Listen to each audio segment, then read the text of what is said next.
여러분, 영화 좋아하시죠? 2013년 개봉한 영화 중에 우주망원경을 수리하던 박사가 우주를 떠돌게 되는 이야기를 담은 영화 그래비티 혹시 기억하시나요? 개봉 당시에 우주에 대한 사실적 묘사와 뛰어난 영상미로 호평을 받았는데요. 과학기술이 발전하고 있는 현재 세상은 우주로 여행을 떠나는 시대이기도 합니다. 그래서 그런지 이젠 우주라는 말이 막연히 멀리 있는 낯선 단어는 아닌 것 같죠. 이렇게 우리와 조금씩 더 가깝게 느껴지는 우주의 비밀을 풀어내고자 노력하는 직업이 있습니다. 바로 천문학자인데요. 천문학자는 흔히 망원경을 들여다보며 별들의 움직임 등을 관찰하는 일을 하는 것으로 여겨지는데 과연 그렇기만 할까요? 바로 지금 천문학자에 대해서 확인해 보자고요. 수년간의 노력 끝에 그동안 알려지지 않았던 새로운 천체를 처음으로 발견한 순간이 가장 기억에 남습니다.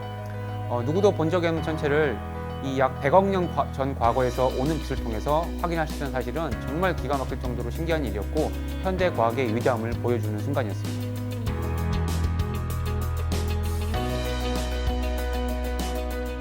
안녕하세요.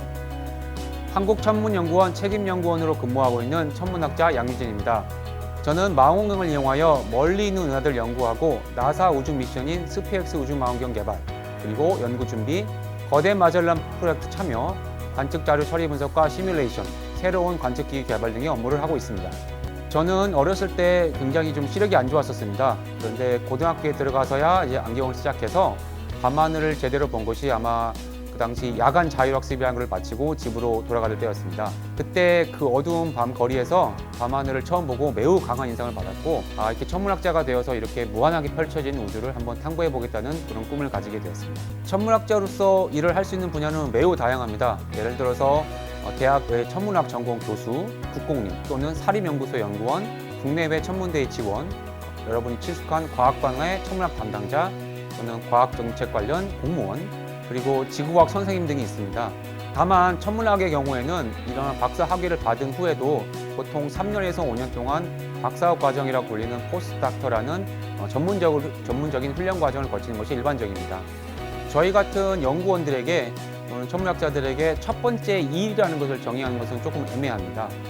저라면은 물론 이렇게 초짜이긴 하지만은 대학원이나 대학에 입학해가지고 처음으로 연구라는 것을 한번 시작해보는 순간을 저는 첫 번째 일이라고 정의를 하고 싶습니다. 솔직히 말해서 제가 이제 좋은 천문학자인지는 잘 모르겠습니다. 물론 이제 지금도 계속 이 좋은 천문학자가 되려고 이제 노력 중이고요. 현재 제가 직장에 들어온 이후에는 이제 계속 국내에 머물러서 일을 하다 보니까 전체 세계적인 국제적인 흐름과 상당히 좀 멀어지는 것 같아서 점점 게으르지 않도록 계속 채찍질을 하고 있습니다. 과학자, 특히 이런 저희 같은 천문학 같은 자연과학을 하는 사람들은 남들이 보기에는 좀 열심히 안 하는 것처럼 보일 수 있습니다. 그렇지만은 이런 연구 분야에서는 연구소에서 최고 또는 한국에서 최고 이런 건 별로 의미가 없고 전 세계에서 최고 또는 내가 처음으로 어떤 일을 최초로 했다는 것이 의미가 있기 때문에 항상 노력해야 되고 하기 때문에 정신적인 스트레스가 상당히 큰 편입니다. 천문학자로서 저의 경우에 가장 보람됐던 순간은 아무도 몰랐던 그동안 알려지지 않았던 새로운 천체를 이제 처음으로 발견한 것입니다. 정말 오랫동안의 수년간의 노력 끝에 소위 말하는 라이만 알파 성운이라는 매우 흥미로운 원시 은하를 발견했었고요. 이것을 확인하기 위해서 멀리 있는 그 칠레에 있는 관측소에 가서 분광 스펙트럼을 찍은 다음에 이 은하가 진짜라는 것을 처음 확인했을 때가 가장 저는 기억에 남습니다. 천문학의 분야에 따라 다르긴 합니다. 물론 이제 여러 가지 분야가 있으니까요. 그렇지만 저와 같은 이런 관측 천문학자의 매력 중에 하나는 항상 자연이나 우주를 대상으로 일을 할 수 있다는 것이 굉장히 매력적입니다. 당연히 어떤 일에 대한 호기심, 그 다음에 어떤 일이 있을 때 문제 해결 능력, 그 다음에 당연히 성실성과 끈기, 그리고 도전 정신, 그리고 물론 가장 체력이 중요하죠. 이렇게 일반적으로 요구되는 직업인 그리고 과학자들에게 요구되는 중요한 자질을 생각하시면 될 것 같습니다. 저희 한국천문연구원은 지금 미국 나사와 함께 스피엑스 우주망원경이라는 거대한 프로젝트를 추진하고 있습니다. 이 스피엑스 우주망원경은 나사와 한국만이 참여하는 망원경으로서 전 하늘의 스펙트럼을 얻는 굉장히 중요한 미션입니다. 저희는 이러한 나사 스피어 망원경을 개발하고 그다음에 준비하고 발사한 뒤에 그다음에 하늘에 올려서 수년 동안 관측을 하고 그런 관측 자료를 이용해서 연구하는 그런 일을 진행하고 있습니다. 천문학자라는 직업은 다른 일반적인 직업들에 비해서 사람들이 이제 흔히 별 보는 사람이라고 부르기도 합니다. 그래서 좋게 말하면은 굉장히 고상한 직업 또는 어떻게 생각한다면은 반대로 배고픈 직업이라는 선입견이 꽤 있는 것 같습니다. 그런데 이제 이런 것은 전혀 사실이 아니고요.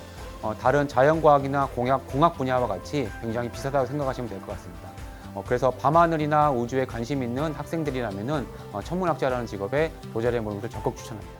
천문학자는 각종 관측 장비 등을 통해서 관측된 데이터를 분석하여 통계를 내고 또 기본적인 물리 법칙을 적용해서 은하계의 크기, 형태, 광도, 성분, 구조, 온도, 운동 등과 같은 특성을 측정하며 천체 현상에 대한 관찰 및 연구 결과를 기초 과학이나 항해 등의 실제적 문제에 적용하는 일을 합니다. 천문학을 연구하기 위해서는 대부분 대학원까지 졸업해서 석사 또는 박사학위를 딴 뒤 연구원 또는 연구 인턴으로 일하면서 경력을 쌓고 정식 연구원으로 들어가는 것이 일반적이고요. 사범대학의 지구과학 교육 전공을 한 뒤 천문학자가 되는 경우도 있습니다. 취업은 공채나 특채를 통해서 천문대, 기상관측소, 전자통신연구소, 시스템공학연구소, 항공우주연구소 등에 채용될 수 있는데요. 연구원에서 보조원이나 인턴으로 근무하거나 학생들을 대상으로 하는 연구생 프로그램에 참여하면 입직 시 유리하다고 합니다. 우주에 평소 관심이 있거나 혹은 수학과 물리학에 흥미가 있으신가요? 우주의 탄생과 진화를 연구하는 직업, 천문학자의 꿈을 키워보시는 건 어떨까요?